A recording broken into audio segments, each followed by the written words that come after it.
So while we're waiting for Chris, I just want to say a quick minute about what we're going to be doing. First of all, hi, how are you? It's great to see you again. Ricky Gervais used to have this thing where he would start his stand-up by saying, me again. I kind of feel that way from yesterday, like, hi, remember me from all of yesterday? So I want to say a few things as Chris is coming up about what we're going to do. So some of you may know about our podcast called Texting that started a few months back. And basically the idea of the podcast is I bring on scholars. Usually I have 3 regulars, Dr. Christine Hayes, Dr. Lira Botnitsky, Rabbi Yonah Hain. 3 people who I absolutely love learning with and learning from. And we essentially have a chavruta about a thematic text, usually a rabbinic text, usually a Gemara or a Midrash of that sort. And the idea is to bring Torah to life, right? And also to be able to actually really analyze a particular theme that may be relevant to our lives in this time, and to analyze it through Torah, not because it's going to give us all the answers, but because it'll probably give us lots of pathways to go down and think about. And so what we're super excited to do today, is anybody else here rumbling? Yes, it's outside. Oh, okay, great. So building in Jerusalem, it's great. So what we're going to do today is we're going to do a recorded version of texting, like a live recording. And I will say, and I don't know if you feel similarly, but this is, I definitely feel this, that one of the things that I hate about podcasting is that I don't get to hear what other people think, meaning the people who are listening. I don't get to hear what they think. So a very exciting part of this, from my perspective, is that when we finish our little song and dance, we would love for you to ask questions, even make comments, right, about what you've learned here, okay? First of all, Chris, you have not, are we recording yet? We're recording, but not for the purpose of texting yet. We haven't started texting. So I just want to say to you, Chris, because this is your first time on the stage in front of all the people this year, is there anything that you would like to say before we start? Well, I think it would be great in the conversation afterwards to hear from people about how this directly applies, because I think you'll hear from what we're about to talk about that there are some very direct applications to what's going on in the world today. So I would love to hear that, how people take this in and digest it and think about what it might mean for their role as leaders, as community leaders, as models, as exemplars, as people in the public eye. I think it'd be great to get real personal experiences from people, so we will learn. That's great. So one quick thing before we start texting, okay? If you look at source number 2, because there's always a something, They have the sources. I want to make 2 quick corrections, okay? One is in source number 2, you actually see in the 4th line of, and you'll see why this is going to matter, it is going to matter later, the 4th line of the English translation. At the end of the line, it says, who were both disciples of Beit Hillel. I would like you to take a nice big pen and cross that out, okay? Because it actually changes the meaning and understanding of what we're going to learn, and it isn't necessarily true, okay? The second thing is you're going to hear me say something where in the text itself, it says, he did X, and I'm going to turn it into you did X. But you'll hear it. Which is what the original says. Which is what the original actually says. Okay? Great. Go team. So we're going to get started as though we're like just texting, which usually is, if you could describe where you are usually when we are texting. I'm usually sitting in my son's bedroom on the floor with my computer on a kind of a little bench facing into his closet, because they told me I need to speak in something that will absorb the sound. So it's usually, this is a much more comfortable position, I have to say. I'm sitting in a chair. And sometimes I'm at Hartman, but oftentimes I'm in the very front, like anteroom of my 2-bedroom apartment, basically sitting in the closet so that I could get that same surround sound.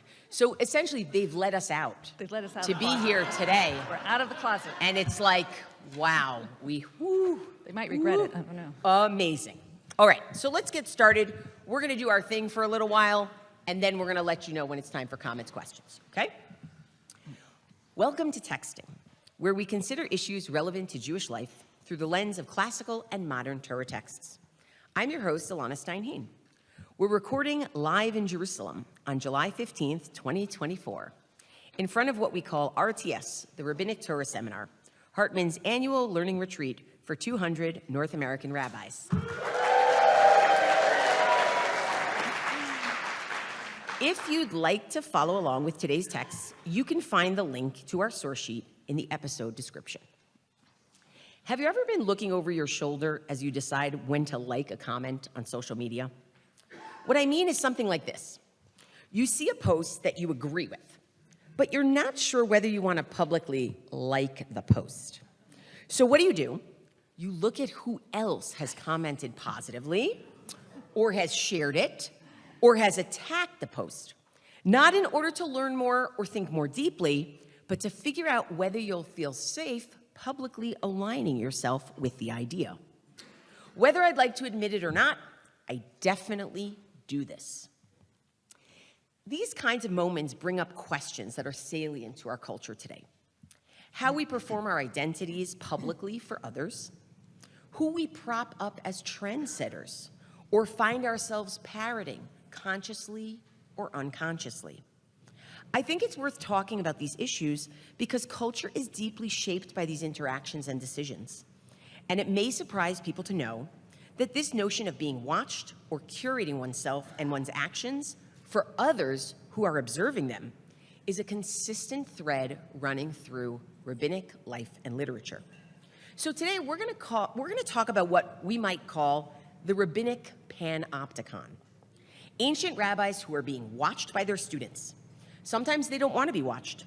Other times they are glad to curate their presentations for their understood audience.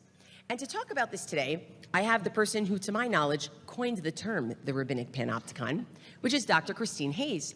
Chris, thank you so much for being here. Thanks so much, Ilana. I don't know if I coined the term. Maybe Moshe Simon Shoshan did. I'll have to go back and read his article. But Okay, you coined it for me. For you, yeah. Okay, you coined it for me personally. What I will say is we're going to do something a little different than we often do, which is we're going to be looking at multiple texts today, rather than trying to analyze deeply one particular text. And that's how I want to start, is actually with this question of, generally speaking, when you think about the rabbinic consciousness of being watched or watching others, what's the big picture before we get to our particular sources? Well, I think there's a couple of big picture concepts that emerge that can help us think about this. And one of them really comes up, it came up for me anyway, doing Daf Yomi, right? So if any of you are doing Daf Yomi and we're in Bava Batra right now, the very first Mishnah in Bava Batra talks about partitions. And it talks about partitions dividing jointly owned property or fields that adjoin one another.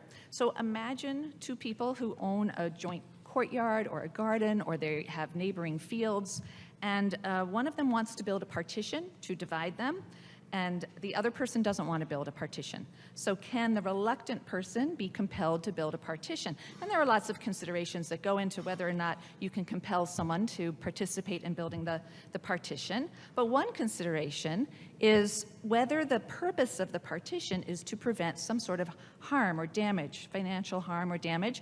And if it is, then the reluctant party can be compelled to help build the partition. And if they don't or they refuse, then they're liable for the damage that might arise. So what if one party, this is one of the things they're considering, what if one party wants a partition for the sake of privacy, right? They don't want the other owner or their neighbor to be able to observe them.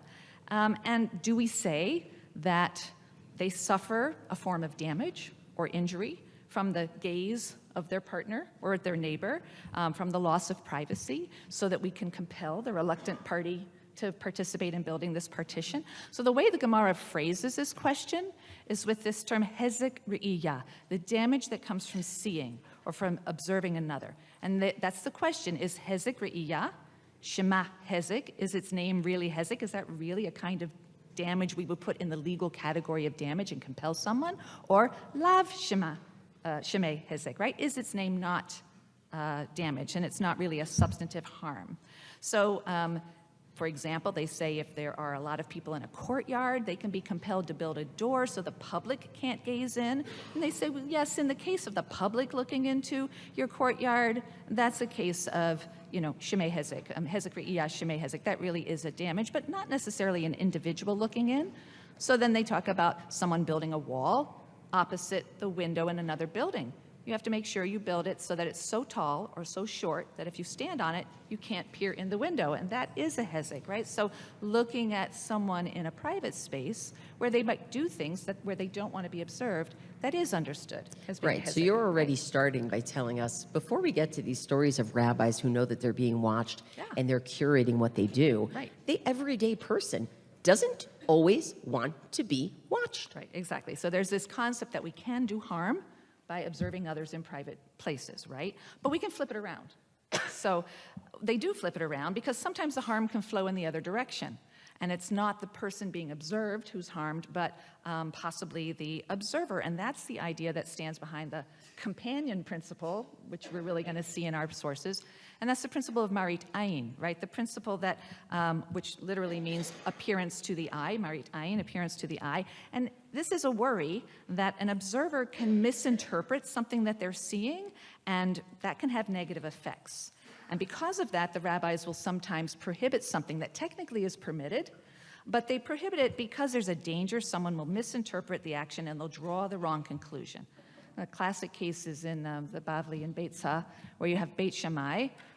We know that it's permitted to it's permitted to prepare food for a festival, but Beit Shammai prohibits you from moving a ladder to a dovecote to go up and get the bird you're going to prepare for the meal, because someone might see you and think you're moving the ladder to go fix your broken roof, and that's prohibited labor. So he prohibits it, whereas Beit Hillel would permit it. And so the trouble with that misperception in marit ayin is you could make one of two errors, right? Either the person looking will assume the worst of you, right? Look at that person, they're performing a prohibited act when they shouldn't, they're violating the halacha, or they'll assume the best of you. Well, that person is a good person, and they're carrying this ladder to go fix their roof, so I guess doing that kind of labor is okay on the holiday, right, on the festival. So either one of those things is going to be an error. So to avoid that, Beit Shammai prohibit carrying the ladder because of marit ayin. And so these two concepts work together, right? So this is actually important because it's not just about privacy, No. it's also about misperception. Exactly. And that's actually what's going to underlie in terms of our themes today and the text that we're going to look at, Right. is this dual problem Right. of lack of privacy Right. and what people are learning that they shouldn't be learning Right. or actually should be thinking about on their own, right? Are they learning something wrong? Are they learning not to think? But misperception and privacy. Right, and I think both of those are really flip sides of the same coin, and I think the rabbis are sensitive to these issues of the harms of observation that flow in both directions, because they did understand themselves to be living in a kind of panopticon, which is a great word. It actually originally referred to a type of architecture, a building in which a watch person could see everyone in the cells in the building. And, it was a type of architecture that allowed for complete surveillance of people. So that people can feel like they're in a cell being watched. Well, Perfect. that's the thing, is they can't see the watchmen, right? So there were a number of prisons that were built in this panopticon style. I toured one. It's in Philadelphia. It's really astonishing, right? Have you been there?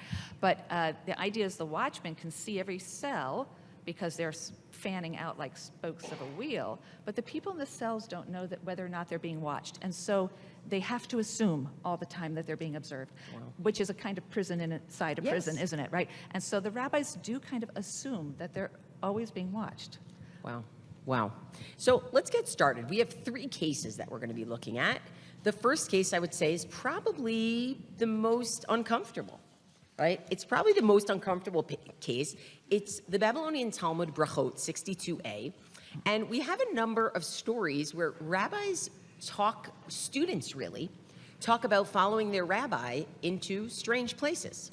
So the first 2 stories, which we'll probably refer to later, but we're not going to read inside at this point, are stories of following the rabbi into the bathroom and insisting, I have to be there in order to learn. But the third story, which I think is the most uncomfortable in my perspective, is about Rav Kahana following Rav into the bedroom. Or better yet, making his way under the bed so that Rav and his spouse will not know that Rav Kahana is there. So here's how it goes. Rav Kahana al ganetute purye de Rav. Rav Kahana went under the bed of Rav, his teacher. He heard Rav chatting, laughing with his wife, literally seeing to his needs, which means having sex, right?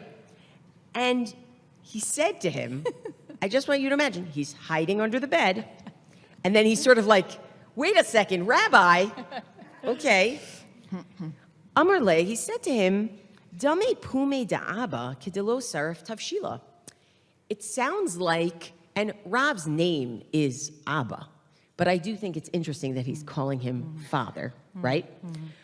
Rav, your mouth seems like it's never tasted any cooked food. In other words, you seem to be rather voracious in this activity. So here he is, he outs himself as being under the bed because he's so shocked by his rabbis. Right, did you really think that you were going to come here to Hartman and at 11:20 in the morning, this is where we were going?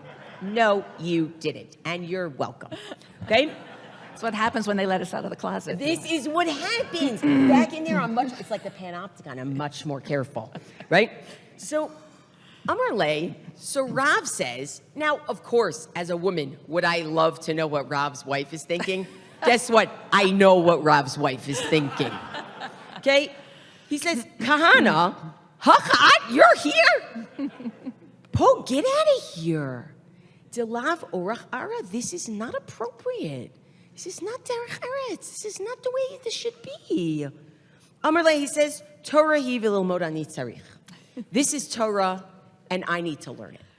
Now, you are queen of Talmudic satire. Tell me what's going on here. So first of all, I'm really glad to see everybody in the audience is laughing and appreciates that this is a funny story. There's a reason it's the last in a long sequence. They save the most absurd to the last, etc. So that's a clue to you that we're supposed to understand it as funny. And the fact that he seems to be so completely unaware of the inappropriateness of what he's doing, that's also a classic feature of funny text when somebody is just innocent of how inappropriate they are.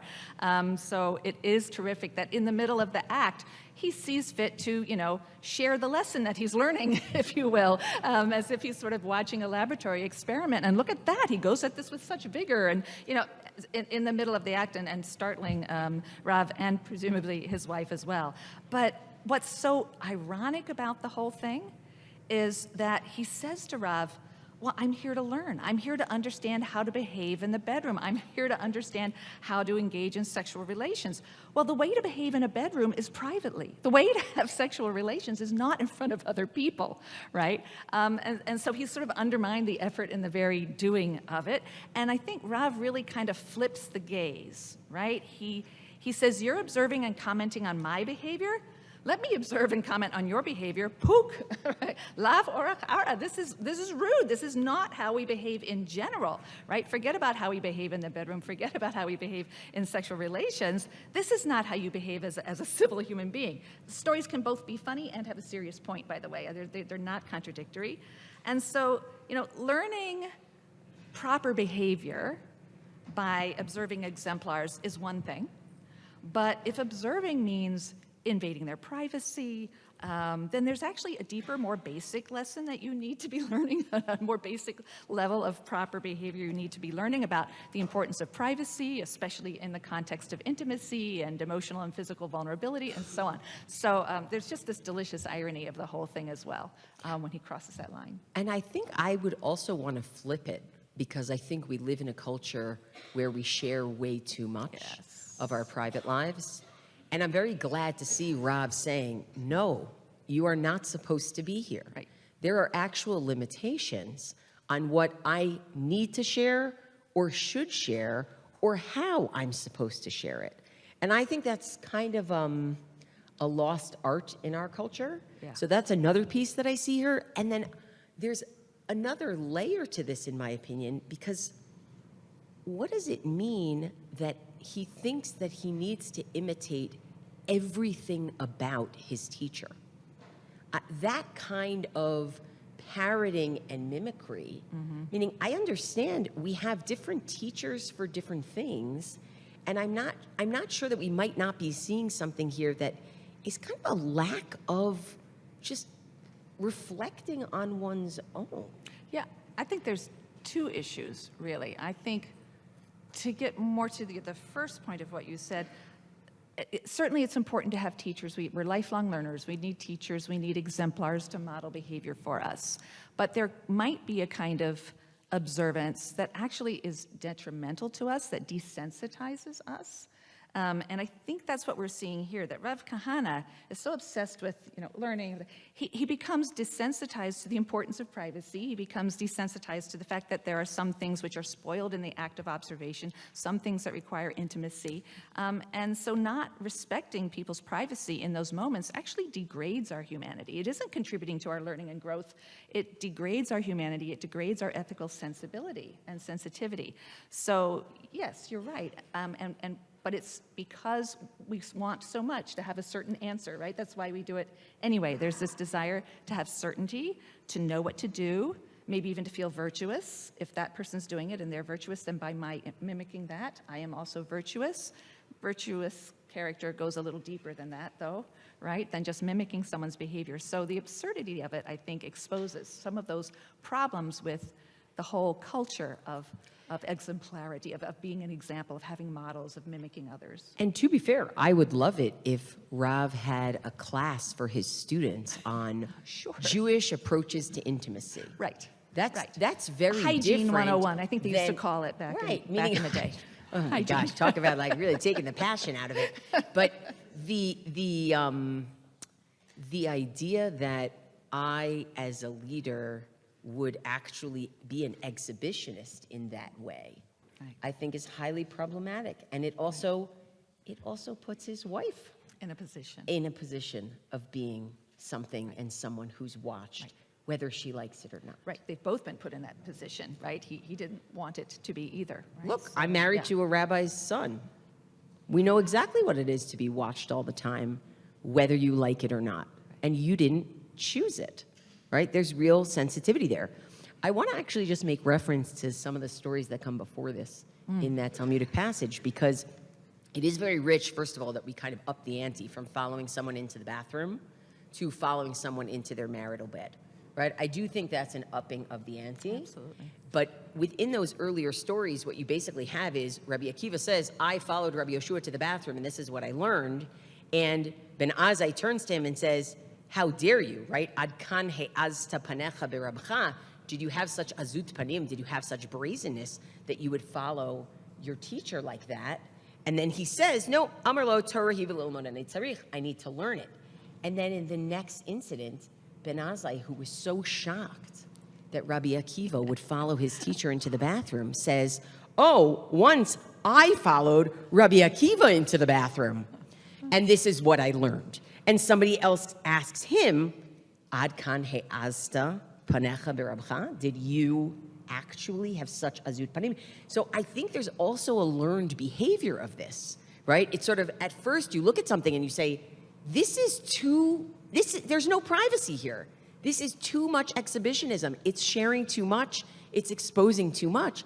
And then the next thing you know, you've actually learned like, nah, this is normal. This is something that we come to expect. And I think that's sort of the way that cultures become layer down by layer, difficult to change in that regard. And I think our social media culture is really there in a very deep way. Absolutely. But I want to move us to another example, because that example it's so obvious, what the problems are and what's being taught and what shouldn't be taught and how it shouldn't be taught.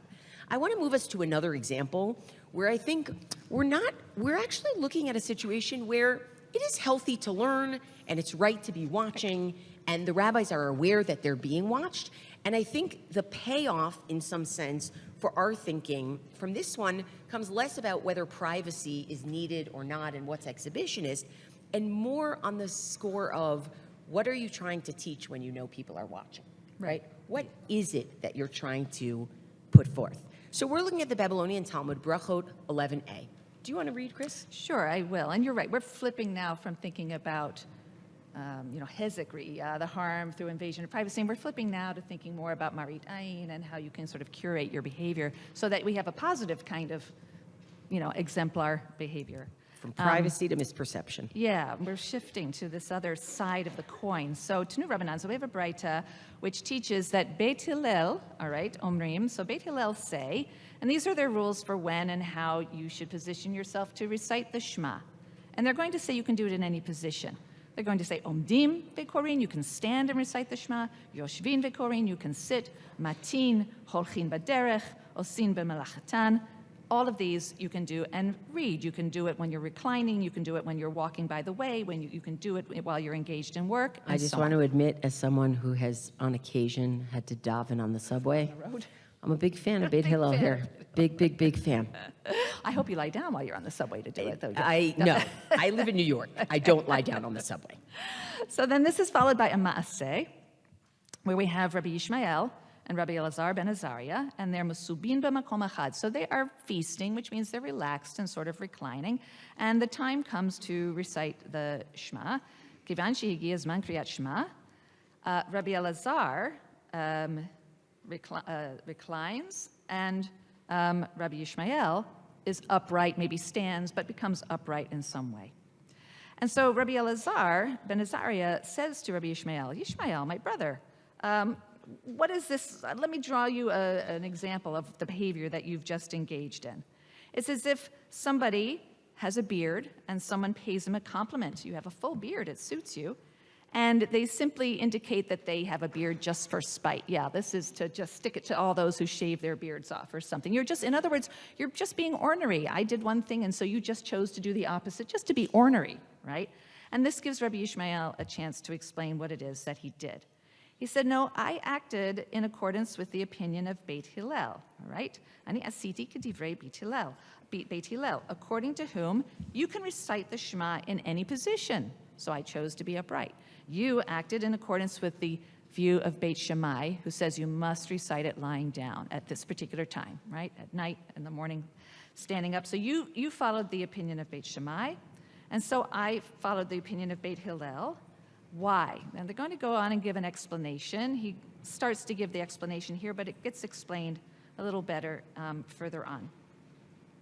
He says, essentially, that Kivanta ad hasha, because until this point you were upright, and then when the time to recite the Shema came, you laid down, students might look at you and say, well, then the law has been fixed according to Beit Shammai, because you went out of way to change your position and lie down. So you must think that you have to lie down. Right, and the law's it's been one fixed. thing if you were already lying down, but the point is you were sitting up, and you it's choose- evening, and it's so obvious that the only reason you would lie down is because you're following Beit Shammai.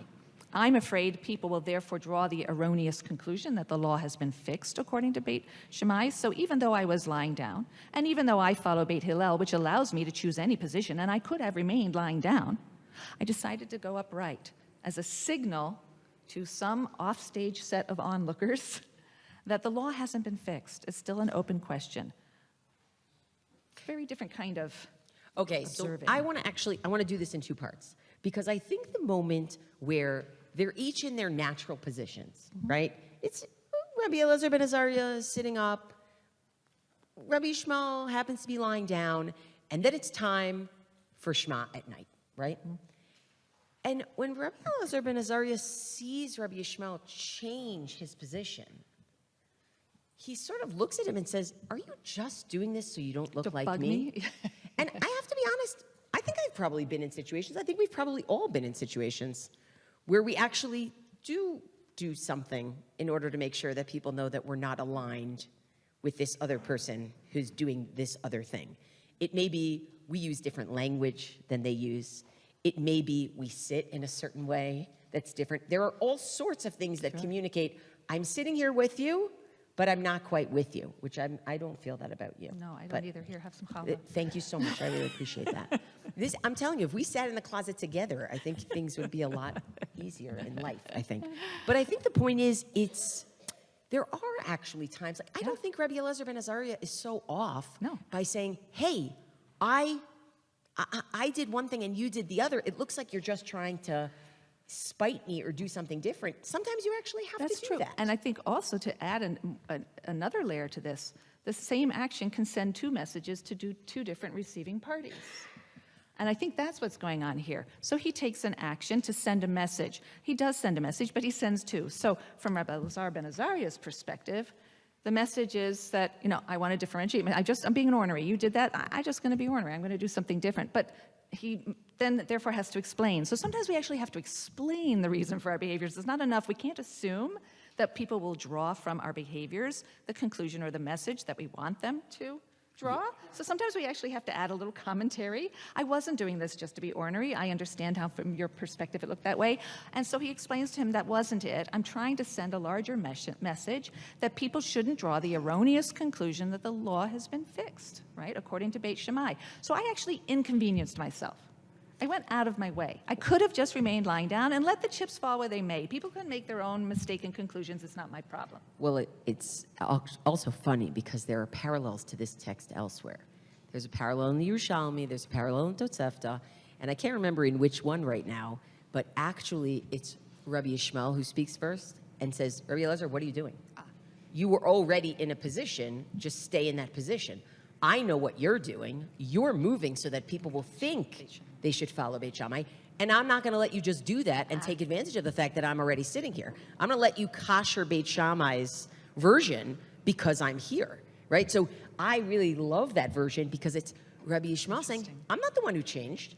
You're the one who changed. And don't pretend that you weren't trying to do something to take advantage of the fact that I was lying down and get people to think that everybody agrees that the law is Beit Shammai, right? Like that also happens. With signaling and counter-signaling and counter-signaling. Correct. Right. But I think let's actually get to the second part where, as you're saying, he says, it's not that I'm ornery, it's that I want people to know that the halacha is not fixed. Now, this is interesting because the way I read this text is I want people to know that the halacha doesn't follow Beit Shammai. The way you read this text is I want people to know that the halacha is not fixed.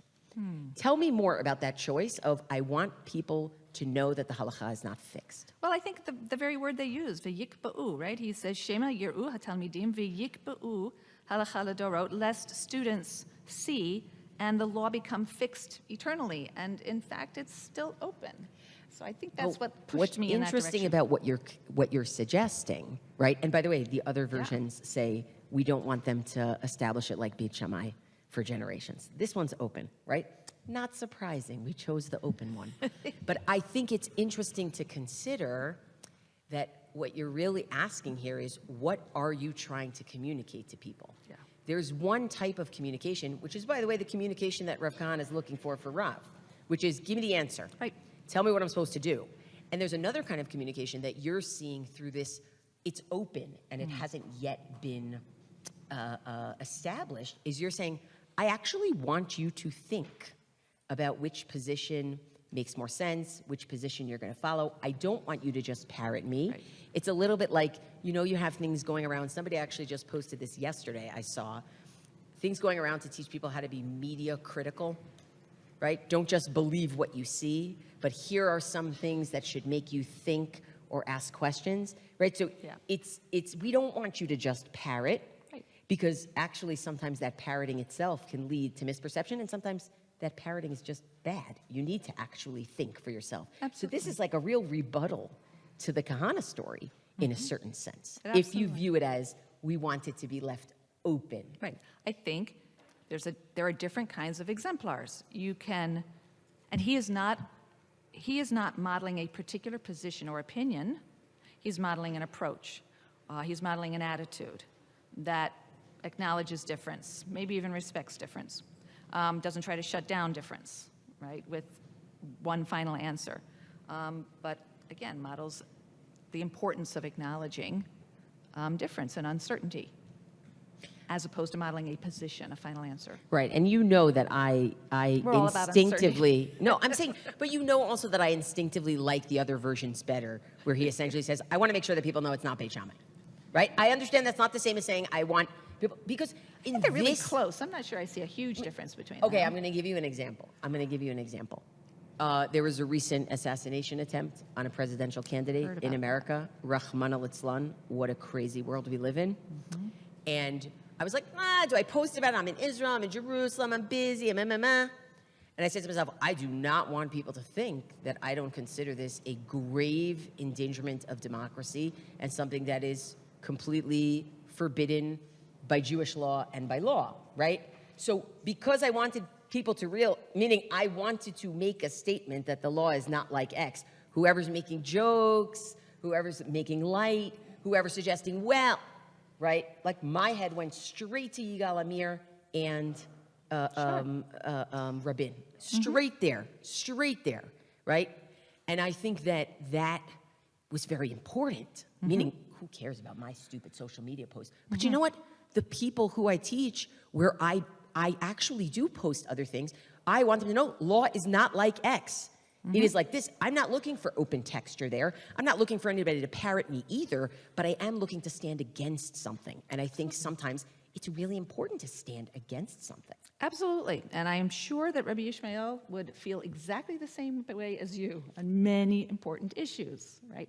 This doesn't happen to fall into that category from his perspective, and this is a category in which he thinks a plurality of practice is maybe not harmful, but a positive thing, right? I don't think that he would think that plurality of practice around things like assassination is a positive thing and something we'd want to encourage, right? Yes. So contextually, but you're absolutely right. I mean, if we shift the context, there are times in which this isn't going to be the ideal. Okay, so then this is what we're really asking people to think about. We're asking people to think about the question of when do you actually want to evoke or model a type of certainty, and when do you want to model a certain kind of openness where you want people to be thinking for themselves.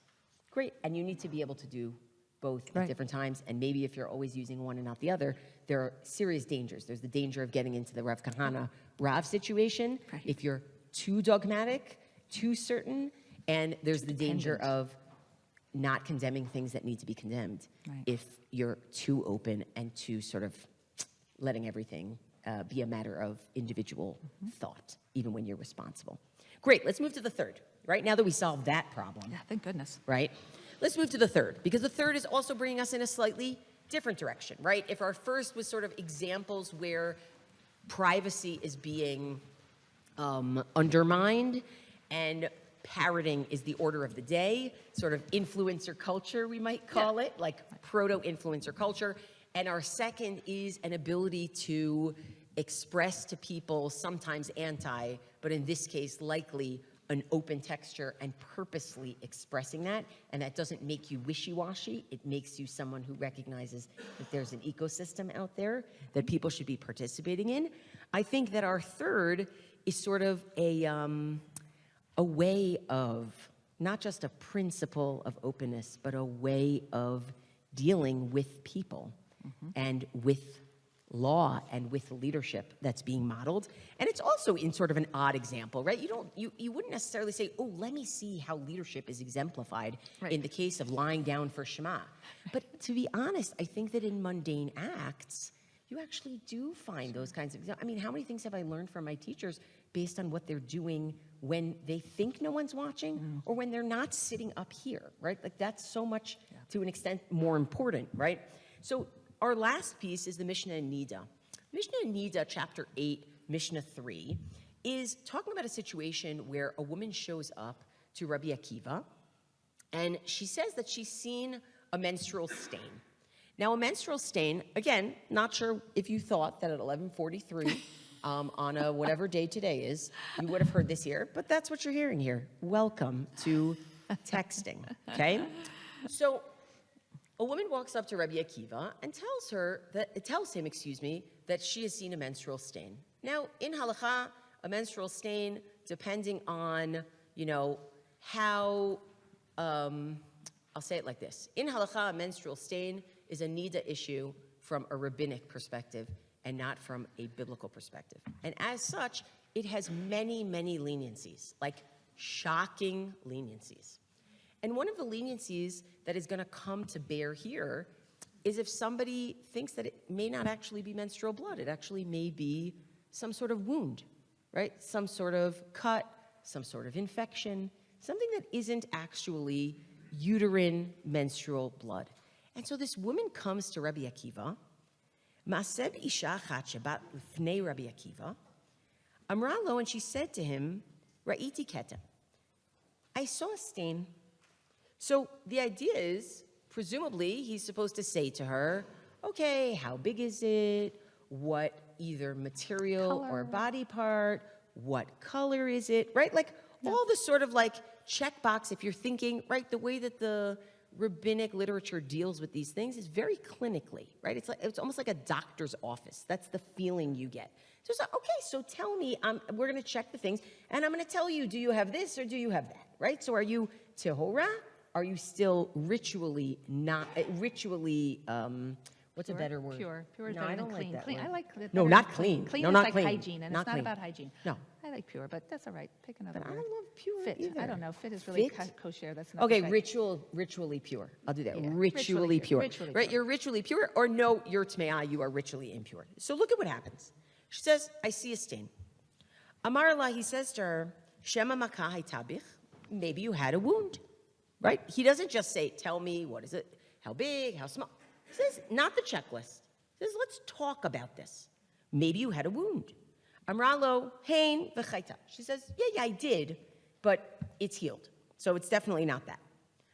Amrla, he says to her, Shema yechola lihigala lohotzi dam. Maybe actually it's a wound that could be opened, reopened, and maybe blood could come out of it. Right? Maybe, perhaps. Amrlo, hein, she says to him, yeah, that's possible, right? Like, maybe. V'tiara Rabbi Akiva. And Rabbi Akiva says, doesn't sound like you're a nida. Sounds like it doesn't sound like you're a nida. It's kind of an interesting, like she sort of came probably thinking she was, right? And she left saying, I guess I'm not, right? And so it turns out, Rabbi Akiva then turns around and sees that his students are watching this. Ra'at talmidav mitzaklin ze bazeh. He looks at his students and he sees they're like, looking at each other. Like, what did he just do? I mean, obviously, you should have done the checkbox and said, was it this? Where'd you see it? What's the color? How big? Right? Like, what is he doing? And I love that he notices that they're looking at each other and says, teachable moment. Amar lahem, he says to them, Medavar kasha beinechem. What's so difficult about this in your eyes? Shelo amru hachachamim hadavar lahachmir ela lahakel. The purpose of the impurity, the ritual impurity of stains, it's actually not supposed to be trying to be strict. It's actually supposed to be the more lenient version.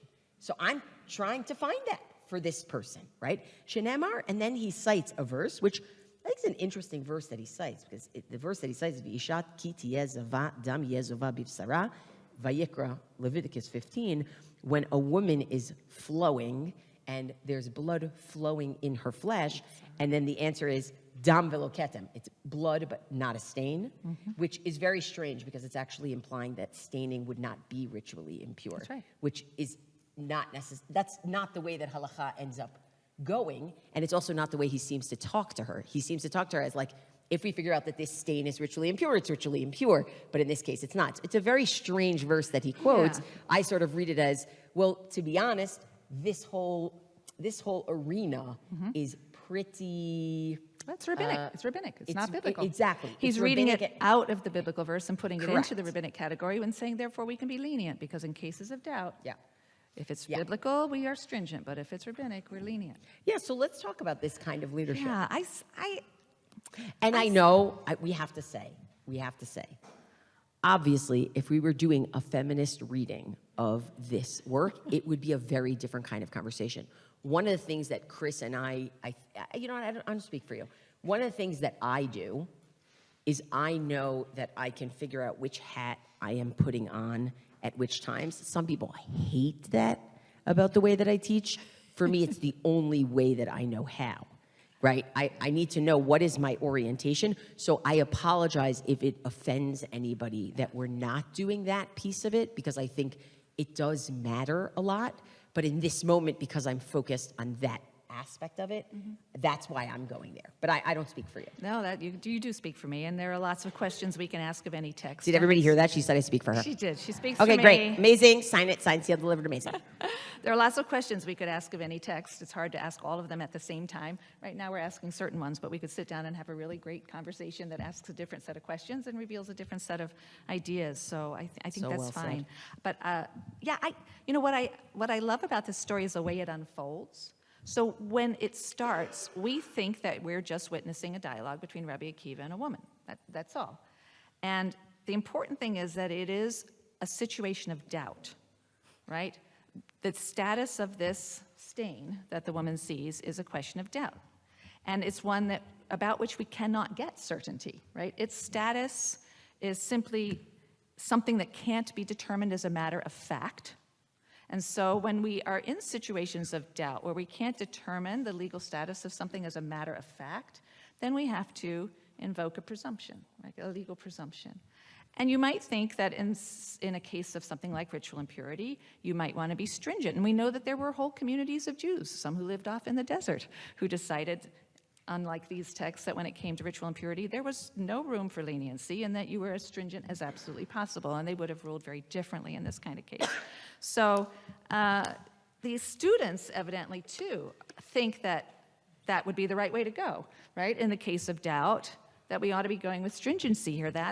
So after this little interesting exchange where we see some serious witness leading on the part of Rabbi Akiva, right, to extract from her a certain, yes, I suppose it's possible I had a scab that came off in its blood. Great, that's enough for me.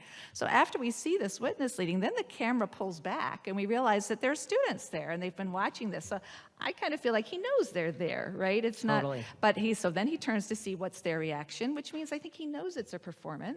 And he sees them all looking at each other. Why was he so lenient? We're talking about menstrual impurity. This is a serious thing. What if her husband has intercourse with her? That's like hugely problematic, right? So they're concerned about that. Their instinct is that this is something you would want to be stringent about. And then, as you say, teachable moment. He asks from, why is this so astonishing? And he already knows the answer. He doesn't need to hear it from them because he supplies. And I tend to think that we're actually seeing the moment in which this principle is being created. This principle, he says, let me cite this verse for you. It talks about the impurity of a blood flow in her body. And a stain is not a blood flow anymore. It's outside her body. It is no longer flowing. And so the biblical laws cover blood flow. And it's really a siag l'Torah sort of offense. It's a kind of rabbinic that we see stains as impure. So when I look at what he's doing here, he's doing three things. First of all, he's applying the law. Somebody comes to him and asks, what is the law in my case? So he's applying the law. He's also teaching his students about interpreting biblical texts. So he's interpreting the law. And he's doing it, I think, in an innovative way, which means he's making the law. All three things in one moment. He's applying, he's interpreting, he's making. And so really what he's modeling, again, is not so much a specific position. It's not so much just to teach that the laws of bloodstains are rabbinic and we're lenient. That's there too. But I think it's something much more, right? He's teaching them a certain kind of practical reasoning, how to handle situations in life that present themselves to you and to do so with response to the person's situation, to the tradition, to the text, to our own resourcefulness and independent creative thinking. So he's really modeling a whole approach. They say you can feed him, if somebody's hungry, what's the saying? You give him a fish, you feed him for a day, teach him to fish, and you feed him for a lifetime. So that's what we're doing here. Something like that with fish going on here. I think it's a fishy story, right? So it's the same kind of idea. Yes, they saw him carry out this, or he could have just walked in and said, no, pure, impure, period. But he didn't. He went through this process fully aware that it's a room full of students, I think. Yeah. Well, it's so interesting. If you look in the Mishnah before, this is actually just the bottom line law. Like if someone has a wound, even if it's healed, if it can open up again, if they see a stain, we assume. Right. But how different does it feel when you hear a story? That's right. And a discussion, and it almost makes me think, the students, are they like theoretically aware? Yeah, in theory we say this, but in practice, like once you come to the rabbi and ask a question, aren't you expecting the rabbi to be right? And they're sort of like, oh, I guess that's not necessarily just the purpose of a rabbi. And the second thing that's interesting is that in the earlier Mishnah, it's for a person herself. You don't have to go anywhere and ask anybody anything. That's right, she herself It's can. a woman herself when she sees this, right? So there's also a question of who does he empower besides for his That's right. students? Oh, that's a good point. He empowers a lot of people who don't have to now come and ask. See, we got who to are a taught. feminist point after all. You know what? It's hard. It's hard not to. Got to be honest. Hard not to. But I will say one of the things that I really like about this text and thinking about it right now is being dialogical, Yeah. being creative, not being necessarily predictable, and not in an erratic way. No. But in a way that you can then source and essentially say, let me explain to you why I'm not being dogmatic here. Right. Because I have this principle that I'm working with, and I'm actually trying to work with. And I find that in a moment like this, where everything is so much about what's your dogma and what do you hold to, the idea of being able to have a conversation, try to work things out in a way that might make other people kind of look askance at you. I think that's happening a lot. It's a very suspect kind of engagement that somebody would have and say, well, let's see if we can figure this out, rather than, hey, does it check my boxes? Does it check my boxes? If so, Absolutely. yes. If not, no. Right. Right. I think you're right. It's a process, but it's a principled process, right? It's not just an anything goes kinds of process, a kind of process. It's one that's principled. And I think that's the difference between a performance. We often dismiss certain behaviors as, oh, that's purely performative. You know, that person's just being performative, virtue signaling, right? There's nothing really behind it. They're just acting in a particular way because they want to score points or win approval or get likes on, what is Facebook? the Just one say you get likes social on? media. Social Just media. say social I don't media. do any social media fine. at all, so I don't even You're a very know healthy from person. likes from hate. Anyway, so, but right, virtue signaling is this idea of doing things to win approval and to get likes on social media or score some other benefit. And that can often be quite unprincipled. It's just which group do I want to belong to? Where do I want to be located on this field of players and what's safest? And that, of course, is a problem. But I don't think that's what we've seen in these last two stories. I think we have, you know, both Rabbi Yishmael and Rabbi Akiva who are reaching for something that is principled. Rabbi Yishmael, for sure, he does inconvenience himself in some way in order to either show his commitment to Beit Hillel or his commitment to openness, whatever we want to understand it as being. But he's inconveniencing himself some way to sort of craft that message, not to win points for himself, but to do something that is principled. And I think that's also the case with Rabbi Akiva, right? He's definitely trying to model something which empowers other people, gives them certain sorts of resources to engage in a process of practical thinking that will meet the needs of the community and, as you say, the woman herself. Because the previous Mishnah does make it clear, if a woman sees, then it is not, she doesn't have to even consult with anybody if she sees these kinds of scenes in these kinds of situations. So we're moving from parroting to openness to giving people the tools to figure out what they're supposed to do in the openness. Right. Something of that sort. And those are the true exemplars, right? Right. Not just the people I want to be like them. Right. And I'm not going to say that that's something that we always reach that final stage, or even that we always should reach that final stage. But I do think that there's something to thinking in this moment about which of these we want to be doing and when we want to be doing it. And to be honest, I think as people who both have others whom we educate and others to whom who we look up to, right? We may be guilty of this ourselves as the observer sometimes and as the observed. Oh, yeah, we all occupy all those positions, right? At different times, Yes. or not, even as a parent, you know, or Especially as a parent.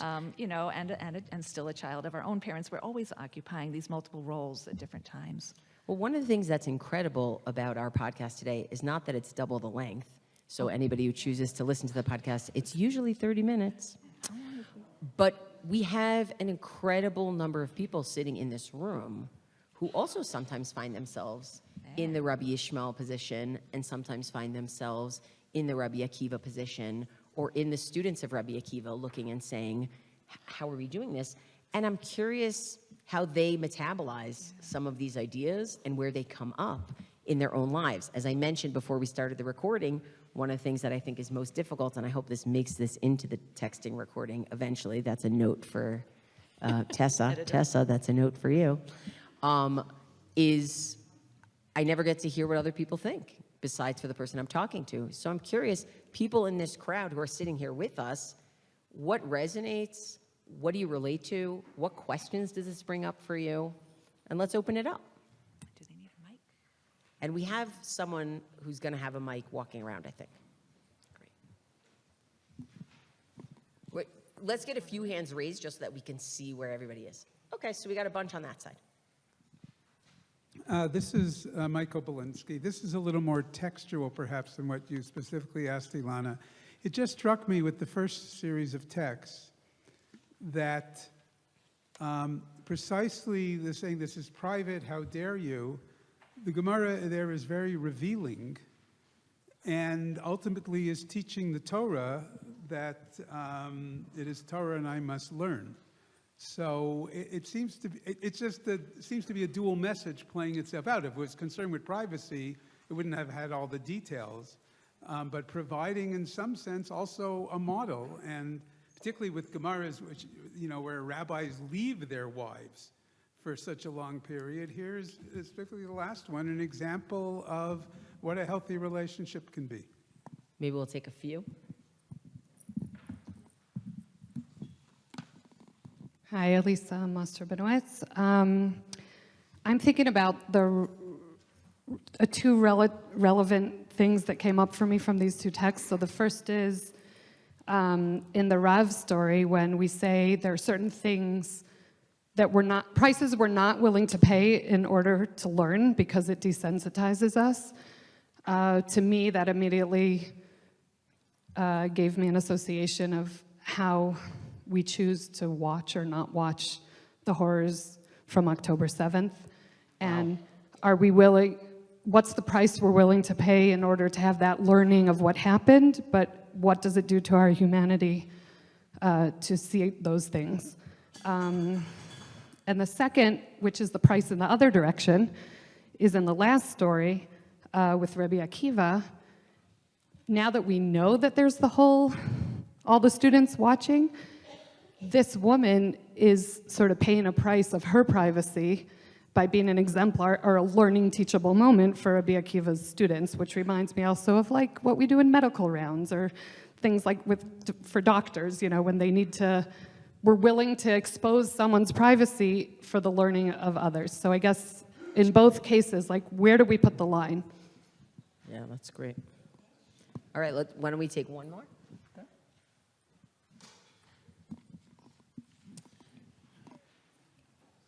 Josh Winston, thank you so much.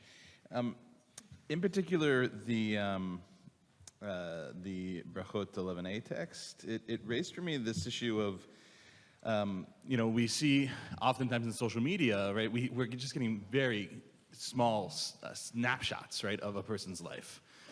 And also, I think anytime we're out in public too, we're just getting, maybe it's a little bit wider of a lens, but it's still a small snapshot. And that we often don't take the time to ask what's going on.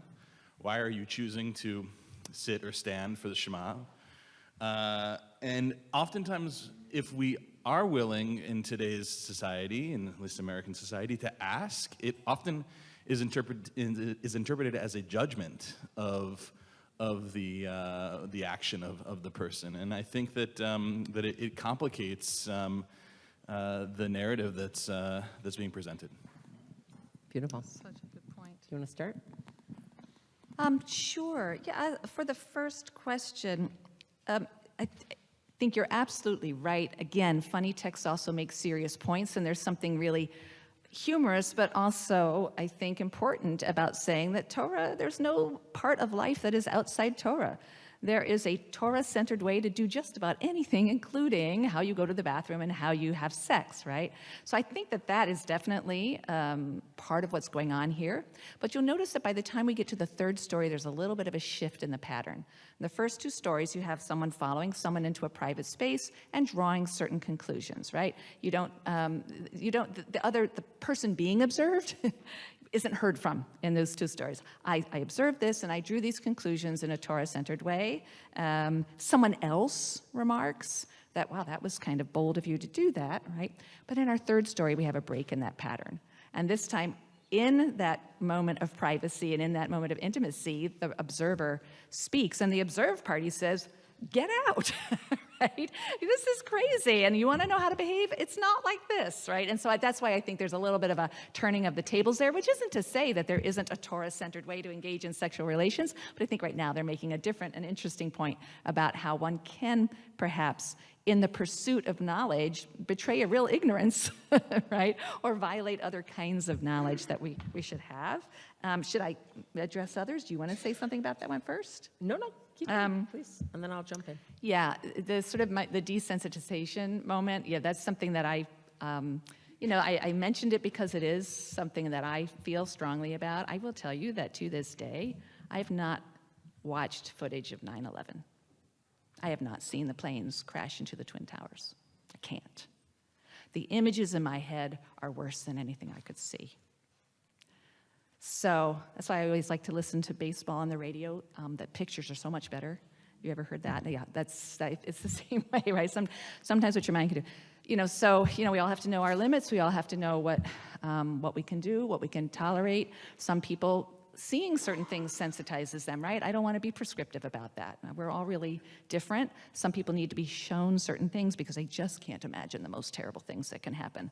I'm blessed with a pretty active imagination. I feel like I can. So I do think that's an important point. I think it is interesting to think about the woman in this case. I tell myself, well, she approaches with, it wasn't somebody went to her and said, you have a stain, you must treat it this way, but she approached with a question because it concerned her and received this particular answer, which seemed to be a kind answer. So that bothers me a little bit less there, but you're right, there is something a little odd about the fact that she becomes then like the medical students looking at someone. None of us loves that feeling when there's 12 medical students around the foot of your bed.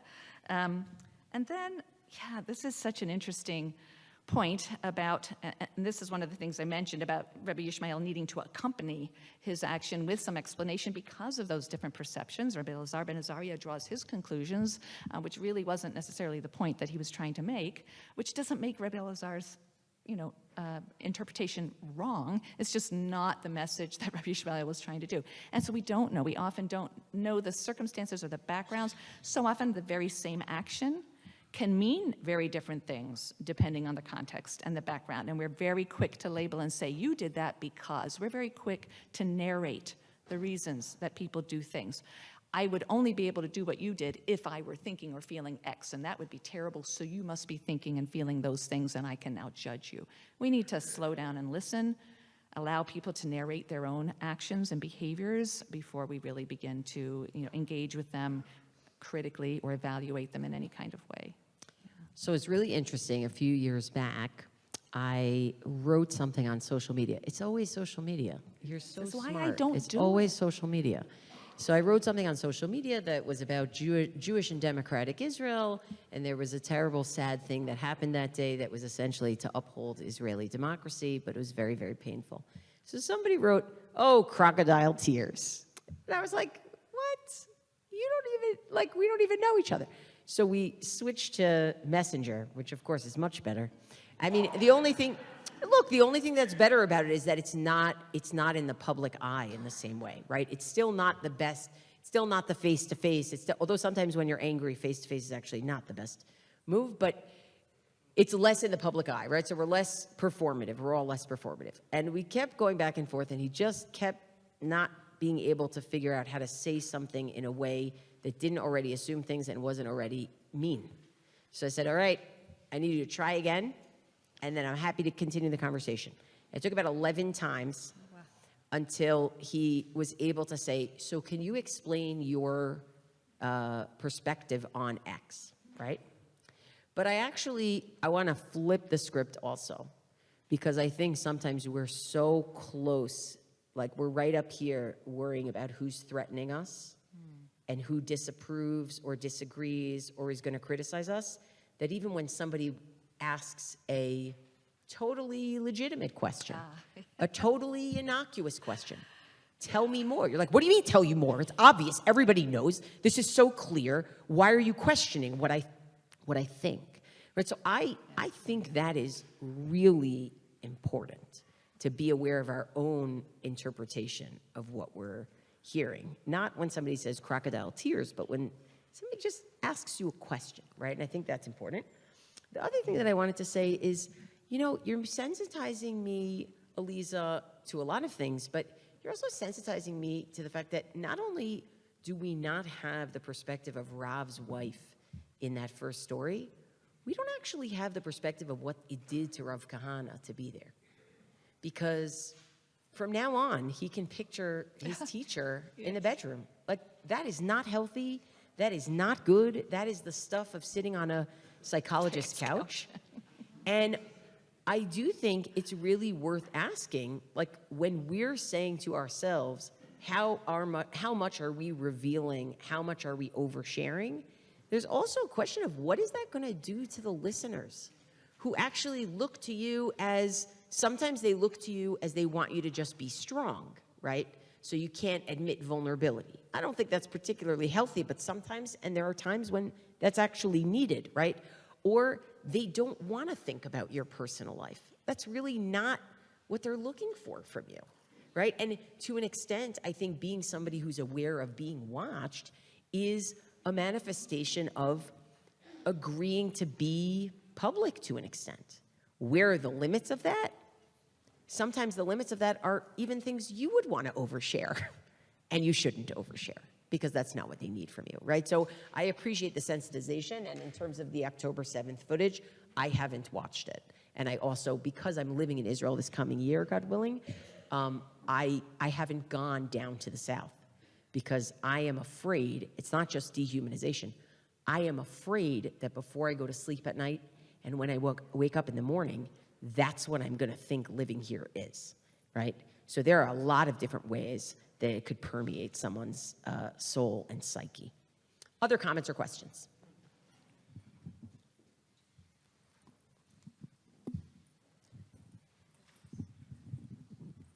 Hi, Linda Henry Goodman. If I could just speak for a second to the October 11th. I'm sure a number of us in here have seen Sheryl Sandberg's documentary. And Silent Before Screams? Yes. Screaming? Yeah. and there was one clip of a volunteer with Zaka, a rather extended piece of the interview with him. And he told her that in general, the practice of, the mandate for the Zaka folks is not to take pictures. Do not take pictures of what we see all the time. And the mandate, Dafka, when they went down there, was you must take pictures, you must record this.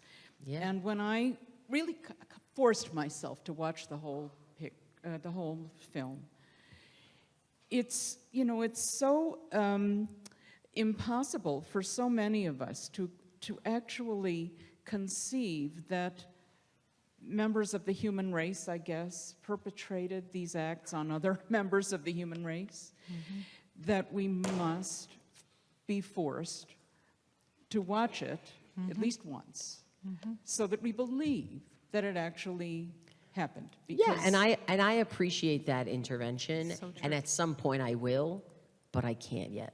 And I think that's on it, meaning I've seen plenty of Lahavdil, I've seen plenty of Holocaust footage. I'm not sure I could have watched it in 1945, right? Like that's real. Okay, other thoughts? Comments, questions, yes. Louis Warschauer here, thank you.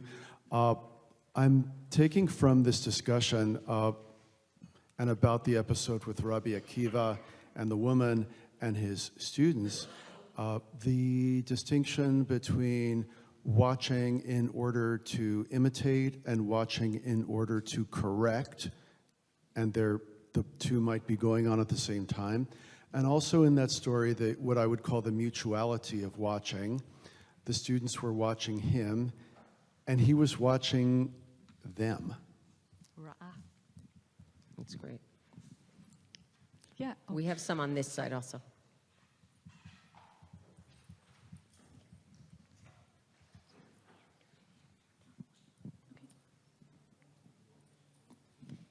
Hi, Jessica Lott. I'll just share the Rav Kahana and Rav text is, of course, like one of the top 5 texts that campus rabbis teach to their students because it's about sex. But one of the things that You were like, what brings college students to a class? You're Right. like, pizza yeah, and sex. got it. But what I think is really interesting, like one of the things that I've learned from my students that they brought up, especially a group of students brought up to me this year in their read, was that sometimes for the sake of privacy or propriety, we have a tendency to fear talking about things like bathrooms and sex, and that when we don't talk about them in intentional, explicit ways, right? This is the like Torahi. If we don't make space for that, then people will seek information in inappropriate ways. And this, like for them, they were like, this is why when you don't have sex education, people learn sex from porn, right? And that like they're gonna seek the information, and that I sort of saw this as a call to say, and they sort of taught me to see this text as a call to say to the rabbis, don't for the sake of your own, like, I'm afraid of the consequences for my public image if I talk to my students about sex. Right.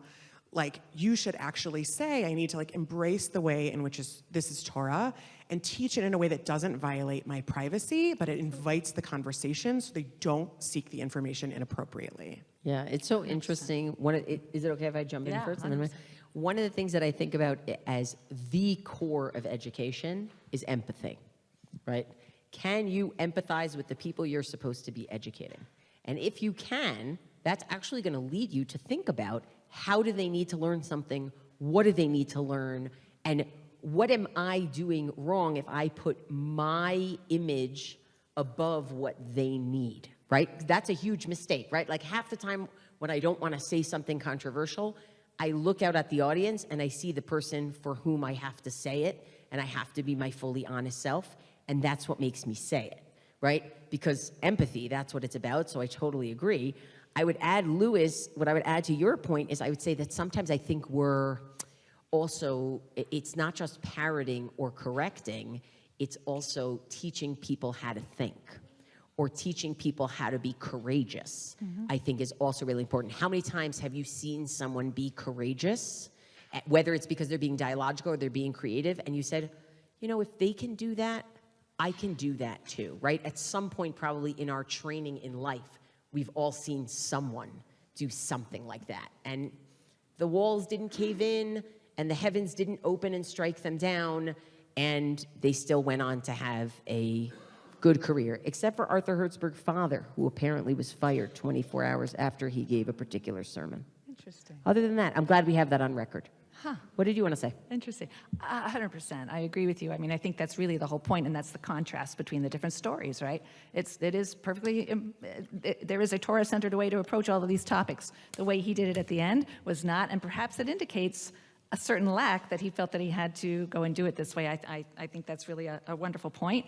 And I think that part of the parody that's going on there is that Torah is not an excuse, though, to be able to violate those boundaries, right? So yes, Torah-hi, but it's still not okay. So we might think that if we declare something to be Torah, then, you know, then anything I do to acquire it is fine. And this is sort of drawing attention to the fact that that may not be so. Part of Torah, too, is empathy, respect, et cetera, right? So I think that all goes in there, but I love that point. I think that's right.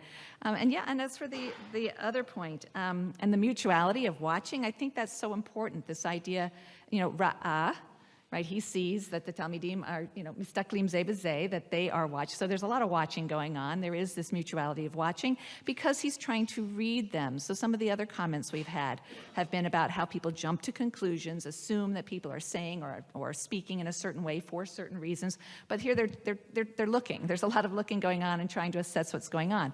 And he looks and he notes that they're astonished. And he says, I see you think there's something cachet about this. There's something difficult. So let me explain. So he's trying to be sympathetic to their position, their posture, and then offer an explanation, knowing that they've also been watching him. But I think that if I were to, I'm not so sure that I see it as a contrast between imitating versus correcting. I think there is that, but I think there's also within imitating. I think one of the things we're trying to suggest that there are two different ways to think about imitation or modeling. And one is that we look to exemplars as people who have the truth and who have the answers and who just need to give them to us. Or to understand exemplars as people who are modeling a way of being in the world that is thoughtful and resourceful and creative and able to rise to new situations and new occasions and situations of doubt where we don't have a roadmap. We need to know how to handle those situations. I think that's what we're seeing in these texts. I think so too. I would say, in the name of empathy, because I'm looking around this room, I think it's time to close. Yeah, never stand between a group and their lunch. I think that's not a good idea. Thanks for listening to our show. And special thanks. Oh, you can clap.